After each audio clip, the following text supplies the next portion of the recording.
ओम शांति। 23 दिसंबर 2021। बाबा की महावाक्य। मीठे बच्चे, यह सुहावना कल्याणकारी संगम युग है जिसमें स्वयं बाप आकर पतित भारत को पावन बनाते हैं। प्रश्न: संगम युग पर जब बाप आते हैं तो उनके आने से ही कौन सा इशारा मिल जाता है?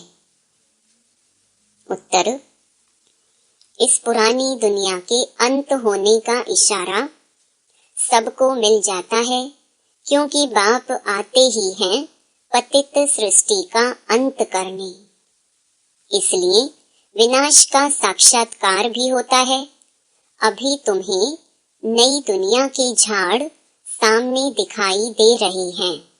मेरे मीठे मीठे भाई और बहनों, बाबा के इस अनमोल खजाना यानी ज्ञान रूपी मुरली को जन जन तक पहुंचाना हम सब की कर्तव्य नहीं बल्कि धर्म है। मैं तो अपना धर्म निभा रही हूँ। अब आपकी बारी। आप भी अपनी व्हाट्सएप और फेसबुक और दूसरे सोशल मीडिया के ग्रुप में शेयर कीजिए। क्या पता आपके इस नेक काम की वजह से किसी की ज़िंदगी जीने की एक नई राह मिल जाए। और हाँ, आप भी इस YouTube चैनल को सब्सक्राइब कर लीजिएगा ताकि आपको भी रोजाना बाबा की मुरली को सर्च करना ना पड़े। शिव बाबा की अमृत वर्षा हम सब पर ऐसे ही बरसते रहे। अब सुनते हैं आज की मुरली। गीत: तुम्हें पाके हमने जहां पा लिया। ओम शांति। वास्तव में कहना चाहिए रूहानी बच्चों प्रति रूहानी बाप की गुड मॉर्निंग, क्योंकि बच्चे जानते हैं बाप आते ही हैं रात को दिन बनाने। यह भी हिसाब किया जाता है। आखिरी में भी बाबा आते किस समय हैं? तिथि तारीख नहीं, परंतु किस समय में आते हैं? जरूर 12:01 हुआ होगा, तब बाबा ने इस शरीर में प्रवेश किया होगा। यह है बेहद की रात और दिन। तिथि तारीख नहीं बताई जा सकती है। अपने बच्चों से ही कहते हैं, हम आकर रात को दिन, नर्क को स्वर्ग बनाते हैं अथवा पतित दुनिया को पावन दुनिया बनाते हैं। समझ में आता है कि बाबा का आना रात्रि को ही कहा जाता है। शिवरात्रि कहते हैं ना, आते ही हैं रात को दिन बनाने। उनकी कोई जन्म पत्री है? कृष्ण जयंती की भी तिथि तारीख कुछ नहीं है, क्योंकि उनको बहुत दूर ले गए हैं। यह किसको पता नहीं है। कृष्ण का जन्म कब हुआ? संवत तिथि तारीख कुछ नहीं है, बाकी सिर्फ रात को मनाते हैं। वास्तव में शिव बाबा है ही रात को आने वाला। तुम बच्चे कहेंगे शिव बाबा की रात्रि। भारत में मनाते भी हैं शिवरात्रि, शिव जयंती भी कहते हैं, परंतु वास्तव में शिव जयंती कहना नहीं चाहिए, क्योंकि उनकी मरनती नहीं है। मनुष्य जन्मता है फिर मरता भी है, वह तो मरता ही नहीं, इसलिए शिव जयंती कहना भी रॉन्ग है। शिवरात्रि कहना ठीक है। यह शिव बाबा बतलाते हैं, दूसरा कोई ऐसे कह ना सके। भल कहते हैं शिवो हम, परंतु बता ना सके मैं कब आता हूँ, क्या आकर करता हूँ। शिव बाबा तो बतलाते हैं कि अब आधा कल्प की रात्रि पूरी हो, दिन शुरू होता है। यह गीता का एपिसोड रिपीट हो रहा है। मौत का तूफान भी सामने खड़ा है। पतित दुनिया भी बरोबर है। कलयुग का अंत है। मुसीबतें भी सामने हैं। समझते हैं यह वही महाभारत लड़ाई है जिसके लिए शास्त्रों में गायन है। नेचुरल कैलेमिटीज द्वारा पुरानी दुनिया का विनाश होना है, तो जरूर गीता का भगवान आया होगा। आएगा ही कलयुग के अंत में। सतयुग का फर्स्ट प्रिंस वह फिर द्वापर में तो हो ना सके। मनुष्य को 84 शरीर मिलते हैं। हर एक जन्म में फीचर्स बदल जाते हैं, एक ना मिले दूसरे से। भल अभी कृष्ण का गायन पूजन है, परंतु उनके एक्यूरेट फीचर्स तो हो ना सके, उनका फोटो भी निकाल ना सके। ऐसे ही मिट्टी का कागज का बना लेते हैं। एक्यूरेट फीचर्स तो जब ध्यान में जाओ तब तुम देख सकते हो, फोटो निकाल नहीं सकते। मीरा कृष्ण से डांस करती थी, बहुत नामी ग्रामी है, शिरोमणि भक्तों में गाई जाती है। कृष्ण को याद करती थी तो झट उनको साक्षात्कार होता था। कृष्ण से प्रीत थी, साक्षात्कार में देखती थी, इसीलिए पवित्र रहना चाहती थी। जानते हैं वहां विकार तो होता नहीं। कृष्ण से प्रीत लगी तो पवित्र जरूर बनना पड़े, पतित तो कृष्ण के साथ मिल न सके। मीरा पावन रही, इसीलिए उनकी महिमा है। यह सब राज बाबा ही समझाते हैं।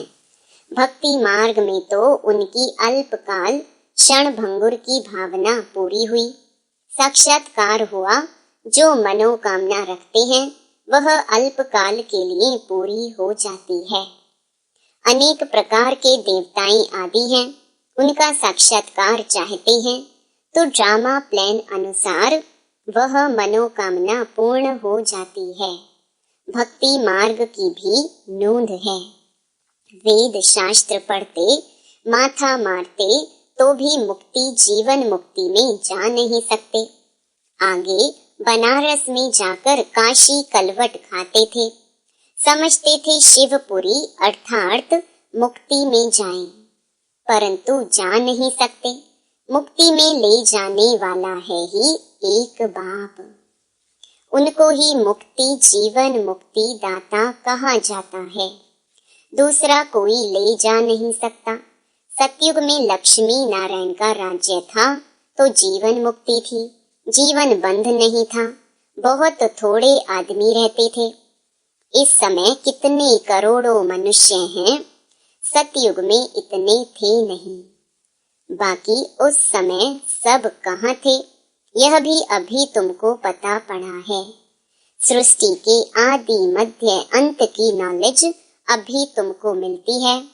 रचयिता और रचना के आदि मध्य अंत को कोई जान नहीं सकते। अभी तुम जानते हो पतित सृष्टि का अंत है।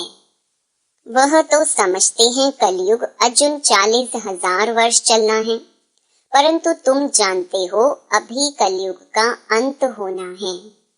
तब ही बाप आकर सारी नॉलेज सुनाते हैं।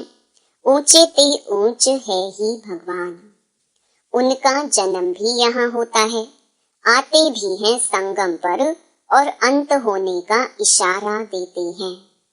विनाश का साक्षात्कार भी कराया है, अर्जुन के लिए भी दिखाया है ना कि साक्षात्कार हुआ। तुम बच्चों में भी बहुतों ने साक्षात्कार किया है। जितना जितना नजदीक आएंगे तो देखने में आएगा। मनुष्य जब घर के नजदीक आते हैं तो यह सब बातें याद आती है ना। तुमको भी बहुत साक्षात्कार होते रहेंगे। मुक्ति धाम में जाकर फिर जीवन मुक्ति में आना है। तुम जानते हो बरोबर भारत विश्व का मालिक था। बाप कहते हैं मैं हर 5000 वर्ष के बाद आकर तुमको राजयोग सिखलाता हूँ। यह स्थापना हो रही है भविष्य नई दुनिया के लिए। संगम पर स्थापना होती है। तुम ब्राह्मण हो ही संगम युग पर, वह है शूद्र, तुम हो ब्राह्मण, वह देवताएं। यह बातें कोई शास्त्रों में नहीं है। मनुष्य थोड़े ही जानते हैं कि संगम किसको कहा जाता है। इनको कल्याणकारी सुहावना संगम युग कहा जाता है, जहाँ से पतित भारत पावन बनता है। बाप भी कल्याणकारी है, आते भी भारत में हैं। बाप कहते हैं, अभी तुम्हारे 84 जन्म पूरे हुए, अब तुम पतित हो, एक भी पावन नहीं।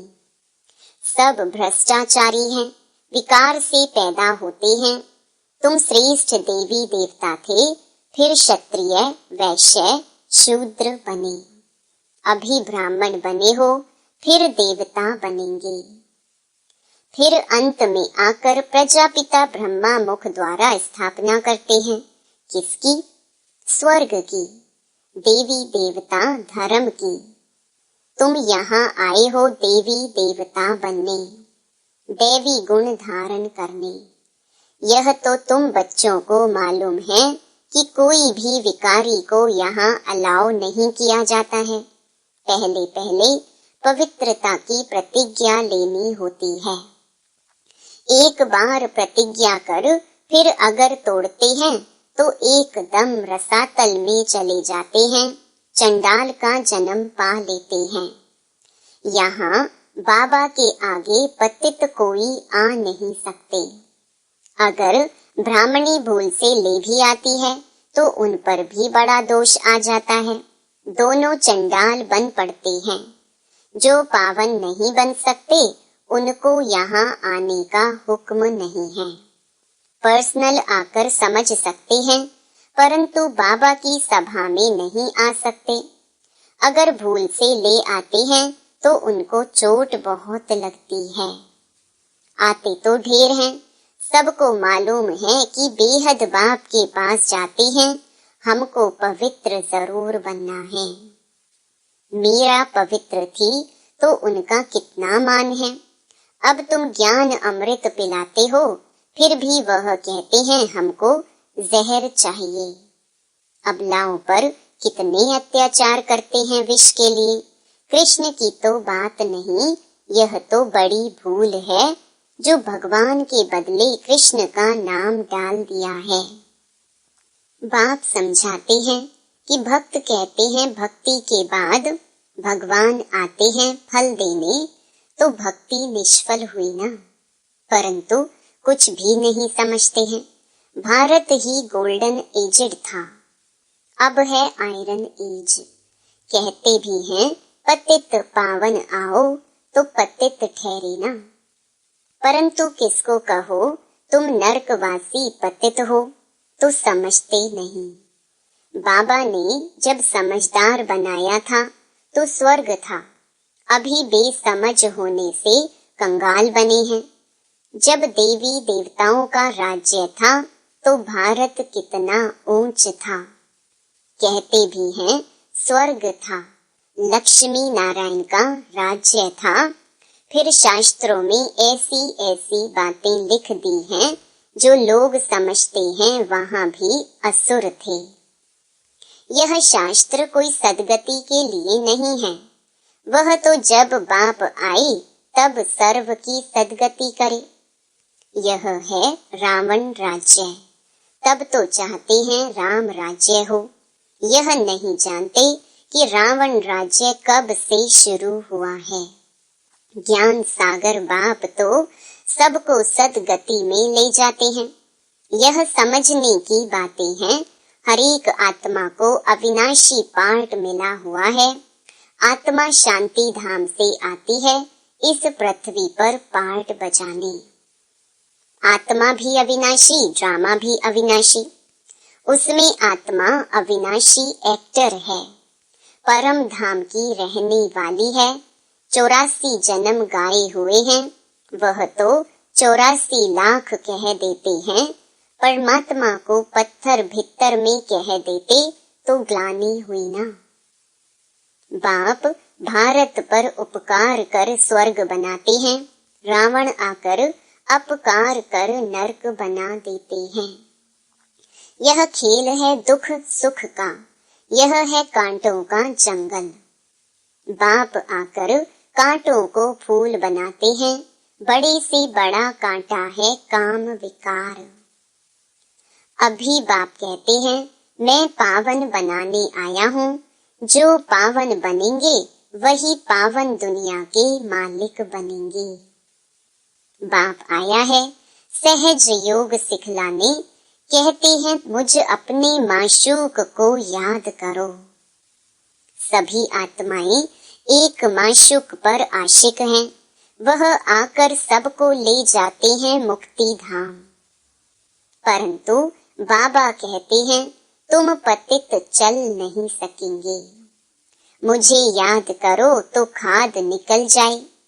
ड्रामा अनुसार जब टाइम आता है तब ही मैं आता हूँ तुम बच्चों को पावन बनाने। यह वही महाभारत लड़ाई है। मृत्यु लोक में यह अंतिम लड़ाई है। अमर लोक में लड़ाई होती नहीं, वहाँ है ही राम राज्य, वहाँ रहते हैं धर्मात्माएं, यहाँ है पाप आत्माएं। पाप करते रहते हैं। पुण्य आत्माओं की दुनिया को स्वर्ग कहा जाता है। बाप कहते हैं मैं 1 सेकंड में तुमको चढ़ती कला में ले जाता हूँ। इसमें सिर्फ यह एक ही अंतिम जन्म लगता है और उतरती कला में 84 जन्म लगते हैं। तो बाप कहते हैं उठते बैठते मुझे याद करो। इन साधुओं का भी उद्धार करने मुझे आना पड़ता है। तमो प्रधान बुद्धि मनुष्य जो कुछ सुनते हैं वह सत सत करते रहते हैं। अंध श्रद्धालु है ना, इसको कहा जाता है ब्लाइंड फेथ। गुड़ियों की पूजा करते रहते हैं, बायोग्राफी को जानते नहीं। अब बाप आकर इन सब का ज्ञान देते हैं। इसको रूहानी स्पिरिचुअल नॉलेज कहा जाता है। वह है शास्त्रों की फिलॉसफी। यह भी बाप ही आकर बच्चों को समझाते हैं। दुनिया में तो एक भी मनुष्य नहीं जो परम पिता परमात्मा को यथार्थ रीति जानते हो। मनुष्य होकर और बाप को ना जाने तो जानवर से भी बदतर ठहरे। देवताओं की आगे जाकर महिमा गाते हैं। आप सर्व गुण संपन्न हैं तो दोनों मनुष्य ना, परंतु यह है सारा कांटों का जंगल। बाबा तुमको कांटों से फूल बनाते हैं। भारत सच खंड था, फिर रावण आकर झूठ खंड बनाते हैं। सच खंड बनाने वाला है परम पिता परमात्मा। बाप ही आकर परिचय देते हैं, सो भी ब्राह्मण बच्चों को। फिर यह ज्ञान रहेगा नहीं। तुम बच्चे योग बल से विश्व के मालिक बनते हो। बाहुबल से कब किसको विश्व की बादशाही नहीं मिल सकती है। भारत जो विश्व का मालिक था सो अब कंगाल बना है। मनुष्यों की बुद्धि ऐसी है जो बाहर में बोर्ड देखते भी हैं, लिखा हुआ है प्रजापिता ब्रह्मा कुमार कुमारियां, तो भी नहीं समझते कि यह एक ईश्वरीय फैमिली है। इतने ढेर बीके हैं, इसमें अंधश्रद्धा की तो बात हो ना सके। यह है ईश्वरीय परिवार। समझते हैं यह भी कोई इंस्टीट्यूशन है। अरे यह तो फैमिली है ना। कुमार कुमारियां यह तो घर हुआ ना। इतनी प्रदर्शनी करते हो, समझाते हो, फिर भी समझते थोड़े ही हैं। 7 दिन का जब कोर्स ले, अच्छी रीति समझे, तब बुद्धि में बैठे कि बाप फिर से बेहद का वर्षा देने आए हैं। अच्छा, मीठे मीठे सिकिलधे बच्चों प्रति माता पिता बाप दादा का याद प्यार और गुड मॉर्निंग। रूहानी बाप की रूहानी बच्चों को नमस्ते। धारणा के लिए मुख्य सार। पहला, चढ़ती कला में जाने के लिए उठते बैठते एक बाप की याद में रहना है। बाप समान सभी पर उपकार करना है। दूसरा, ज्ञान अमृत पीना और पिलाना है, कांटों को फूल बनाने की सेवा करनी है। वरदान, मरजीवा स्थिति द्वारा हिम्मत और उल्लास की अविनाशी स्टैंप लगाने वाले प्राप्ति संपन्न भव। जो प्राप्तियों से संपन्न होते हैं उनके हर चलन नैन चैन से उमंग उत्साह दिखाई देता है, लेकिन हिम्मत और उल्लास की अविनाशी स्टैंप लगाने के लिए अपने पास्ट के व ईश्वरीय मर्यादाओं के विपरीत जो संस्कार, स्वभाव, संकल्प व कर्म होते हैं उनसे मर्जीवा बनो। प्रतिज्ञा रूपी स्विच को सेट कर प्रैक्टिकल में प्रतिज्ञा प्रमाण चलते रहो। हिम्मत के साथ उल्लास हो तो प्राप्ति की झलक दूर से ही दिखाई देगी। स्लोगन, मेले व झमेले में डबल लाइट रहने वाला ही धारणा मुहूर्त है। ओम शांति।